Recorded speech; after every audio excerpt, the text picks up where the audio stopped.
Hello दोस्तों, कैसे हो आप लोग। मेरा नाम अभिषेक और आप देख रहे हैं एटीएफ क्लास 7। तो आज ये ट्रेडिंग जर्नी का क्लास 7 है, जो मैं ट्रेड सीरीज चला रहा हूँ उसका 7 क्लास है। तो चलिए आज की क्लास डायरेक्ट स्टार्ट करते हैं बिना किसी बकवास के। तो प्रोजेक्ट अभिषेक इंडिपेंडेंट ट्रेडर्स का जो क्लास 7 है, इसमें पहला जो टॉपिक है, इसमें लिखा गया है कि प्रोफेशनल ट्रेडर चेक लिस्ट से सोचता है या फीलिंग से नहीं। सबसे पहले इसमें एक पहला सवाल है कि जो प्रोफेशनल ट्रेडर होता है वो चेक लिस्ट से सोचता है, वो अपने फीलिंग से नहीं सोचता है। समझ में आया? वो चेक लिस्ट से सोचता है, फीलिंग से नहीं सोचता है। सबसे पहले एक सवाल बॉस, पहले एक सवाल ये है कि अगर मैं पूछूं कि आज बाई क्यों लिया और तुम बोलोगे मुझे लगता मार्केट ऊपर जाएगी, ये तुम्हारा फीलिंग है, तो तुम फेल हो। यहाँ पे क्या हो? तुम फेल हो। प्रोफेशनल ट्रेडर कभी नहीं बोलेगा कि यह मुझे लगता है। वो बोलता है कि मैं ट्रेड इसलिए लिया क्योंकि मेरा जो चेकलिस्ट था वो 8 से उसमें से 7 पॉइंट मैच कर रहा था, मतलब कि पूरे हुए थे। जो मेरा चेकलिस्ट था उसमें 7 पॉइंट मेरे पूरे हुए थे, इसीलिए मैं ट्रेड लिया। मुझे लगा नहीं, मुझे मेरा जो चेकलिस्ट था उसका सारा पॉइंट क्लियर हुआ, इसीलिए मैं ट्रेड लिया था। अब समझ में आई? चलिए, तो यही फर्क है बिगिनर में और जो प्रोफेशनल है उसमें। क्योंकि जो बिगिनर जो आता है ना, वो मुझे लगता उसको लगता है कि यहाँ से ट्रेड ऊपर जाएगा। भाई लगता तो नहीं, यहाँ पर लगना तो नहीं चाहिए, क्योंकि मेरा चेकलिस्ट क्लियर होना चाहिए। यदि मेरा चेकलिस्ट क्लियर है तो वहां से मैं अपने ऊपर कॉन्फिडेंस के साथ बोलूंगा कि यहाँ से ट्रेड ऊपर जाए। बट वो भी नहीं, अभी आगे पढ़ते हैं तो समझते उसको, उस चीज को भी मैं क्लियर करूंगा। चलिए, तो बिगिनर कैसे सोचता है और जो ये प्रोफेशनल कैसे सोचता है, ये दोनों में कंपेयर करते हैं। बिगिनर कैसे सोचता है कि कैंडल बड़ी है, ऐसे बोलेगा बाई कर लो। एफबीजी दिख गया है, बाई कर लो। न्यूज अच्छी है, बाई कर लो। ऐसे सोचता है बिगिनर्स। और जो प्रोफेशनल है वो कैसे सोचता है? तो प्रोफेशनल जो है वो सोचता है, सबसे पहले चेकलिस्ट अपना खोलता है। जो चेकलिस्ट बनाया वो सारा खोलता है, और चेकलिस्ट खोलने के बाद वो देखता है कि हाई टाइम फ्रेम पे ट्रेंड क्लियर हुआ कि नहीं हुआ। जो प्रीमियम और डिस्काउंट जोन है, पहले मैं प्रीमियम डिस्काउंट जोन पढ़ा चुका हूं, तो वो क्लियर हुआ कि नहीं हुआ वो देखता है। लिक्विडिटी देखता है कि मार्केट में कहाँ लिक्विडिटी पड़ी हुई, बाई साइड में लिक्विडिटी है या सेल साइड में लिक्विडिटी है, वो देखता है। उसके बाद वो स्ट्रक्चर में आता है और स्ट्रक्चर का जो सारा चेकलिस्ट है वो चेक करता है। एमएसएस बना है, चेंज ऑफ करेक्टर बना है, डिस्प्लेसमेंट आई है, ये सारा चीज देखता है। उसके बाद फिर एंट्री में देखता है क्या जहां से एंट्री हम लेने वाले उसमें एफबीजी बना है क्या, ऑर्डर ब्लॉक है क्या, कॉन्फर्मेशन है क्या। उसके बाद फिर वो देखता है कि मेरा रिस्क मैनेजमेंट कैसा है। 1% रिस्क मैनेजमेंट देखता है।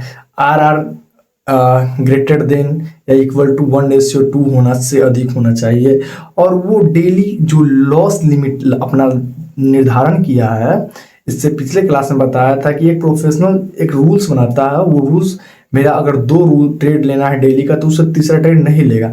तो लॉस लिमिट को निर्धारण किया, उस रूल्स को फॉलो करता है। इतना तो समझ में आ गया होगा। तो ये इन बिगिनर्स और प्रोफेशनल में ये अंतर है।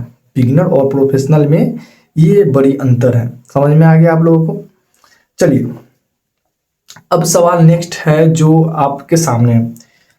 अब सवाल है कि अगर 10 में से मेरा सिर्फ 5 टिक हुआ, मतलब टिक हुआ, 10 में से मेरा 5 अगर टिक हुआ तो ट्रेड लेंगे, तो नो ट्रेड लेंगे, क्योंकि मेरा चेकलिस्ट पूरा नहीं हुआ। तो सबसे बड़ी गलती क्या करता है? रिटेलर ट्रेडर चेकलिस्ट के बाद देखता है कि प्रोफेशनल ट्रेडर चेकलिस्ट से पहले देखता है। रिटेलर ट्रेडर होता है वो चेकलिस्ट बाद में देखता है, बट प्रोफेशनल जो ट्रेडर होता है वो चेकलिस्ट पहले देखता है। इनमें दोनों में यही अंतर है।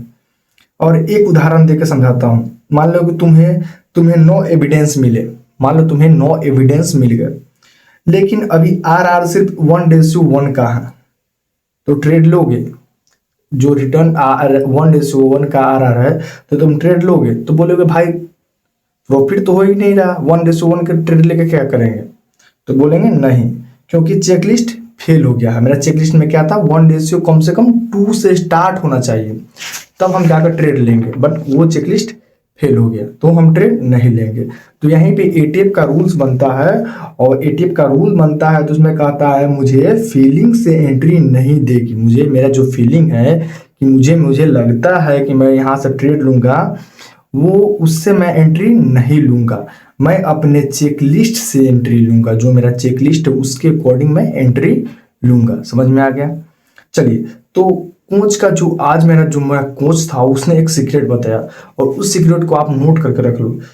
बोलता है बॉस, जो एयरप्लेन उड़ते समय देखो, बोलता है कि बॉस एयरप्लेन उड़ने से पहले पायलट क्या करता है। मान लो कि वो सवाल करता है कि एयरप्लेन उड़ने से पहले पायलट क्या करता है। वो चेकलिस्ट है ना, उस ऑपरेशन से पहले जो सजेशन है क्या करता है चेकलिस्ट, तो उस ट्रेडिंग चेकलिस्ट क्यों नहीं है।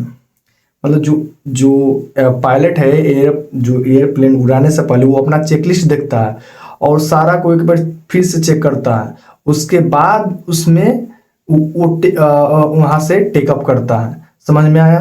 तो यही यहाँ पे बताया गया है, ऑपरेशन से पहले वो क्या करता है, सजेशन क्या करता है, वो चेकलिस्ट देखता है अपना, और तब ट्रेडिंग भी वैसा ही है, वो अपना चेकलिस्ट देखेगा, सब पूरा हुआ। जैसे पायलट नहीं देखता है कि इमाइक रेडी ऐसे करता है टेकअप के लिए, टेकअप ऑन के लिए, तो वो सारा चीज अपना वो पायलट जाने क्या क्या होता है, तो वो बोलता रहता है माइक में, तो वही वो अपना चेकलिस्ट अपना जो बनाया हुआ है वो सारा चीज टिक करता है, ये सही है, ये सही है, ये सही है, उसके अकॉर्डिंग आगे बढ़ता है, तो वो चेकलिस्ट हो गया। तो यही बात है कि आज की क्लास में मैं बताया कि हर चीज में जो आगे है वो चेकलिस्ट चेक करता है, वैसा ही ट्रेडिंग में भी है, चेकलिस्ट आपको देखना होगा, उसके अकॉर्डिंग चलना होगा। आज का सबसे बड़ी सीख क्या है कि प्रोफेशनल ट्रेडर चार्ट नहीं चेकलिस्ट पढ़ता है। जो प्रोफेशनल ट्रेडर होता है चार्ट नहीं चेकलिस्ट पढ़ता है। और बॉस, मुझे तुम्हें एक सीक्रेट बताता हूँ, ठीक है? सबसे पहले चलो, तो इसे मैं एक सीक्रेट बता देता हूँ, ताकि आप लोगों को समझ में आए। तो तुम जानते हो एयर इंडस्ट्री में इतनी बड़ी सेफ क्यों है? क्योंकि 20 साल का एक्सपीरियंस होने के बाद भी टेक ऑफ से पहले चेकलिस्ट पढ़ा जाता है। 20 साल मतलब कि एक जो सीक्रेट बताया है जो कोच ने, जो मैं चेकलिस्ट के बारे में अभी बताया हूँ, उसी के बारे में ये बता रहा है कि तुम जानते हो एयर इंडस्ट्री में इतनी सेफ क्यों है, सेफ क्यों है एयर इंडस्ट्री? क्योंकि 20 साल एक्सपीरियंस होने के बाद भी टेक ऑफ से पहले चेकलिस्ट पढ़ा जाता है। कोई भी प्लेन अगर टेक ऑफ हो रहा है उससे पहले क्या पढ़ा जाता है, चेकलिस्ट पढ़ा जाता है। क्योंकि एक्सपीरियंस भी गलती कर सकता है लेकिन चेकलिस्ट नहीं। जो एक्सपीरियंस चीज बंदा है, चाहे कोई भी है, वो भी गलती कर सकता है, बट जो चेकलिस्ट बना वो कभी गलती नहीं कर सकता। इसीलिए चेकलिस्ट पढ़ा जाता है, इसीलिए ये इतना इंपॉर्टेंट है। समझ में आया? तो इन चीज को समझो। ट्रेडिंग में भी यही है, और यहीं पे एटीएफ का रूल्स जो 25 है वो ऐड होता है और बोलता है एक्सपीरियंस मुझे फास्ट बनाएगा, बट चेकलिस्ट मुझे सेफ बनाएगी। जो एक्सपीरियंस है मुझे फास्ट बनाएगा, बट जो मुझे चेकलिस्ट है वो मुझे सेफ बनाएगी, मुझे बहुत सारे ऐसे गलतियां उनसे बचाएगी। तो आज का वीडियो यहीं तक है। यदि आज का वीडियो आप लोगों को समझ में आया तो चैनल को लाइक करें, सब्सक्राइब करें और ज़्यादा से ज़्यादा वीडियो को शेयर करें।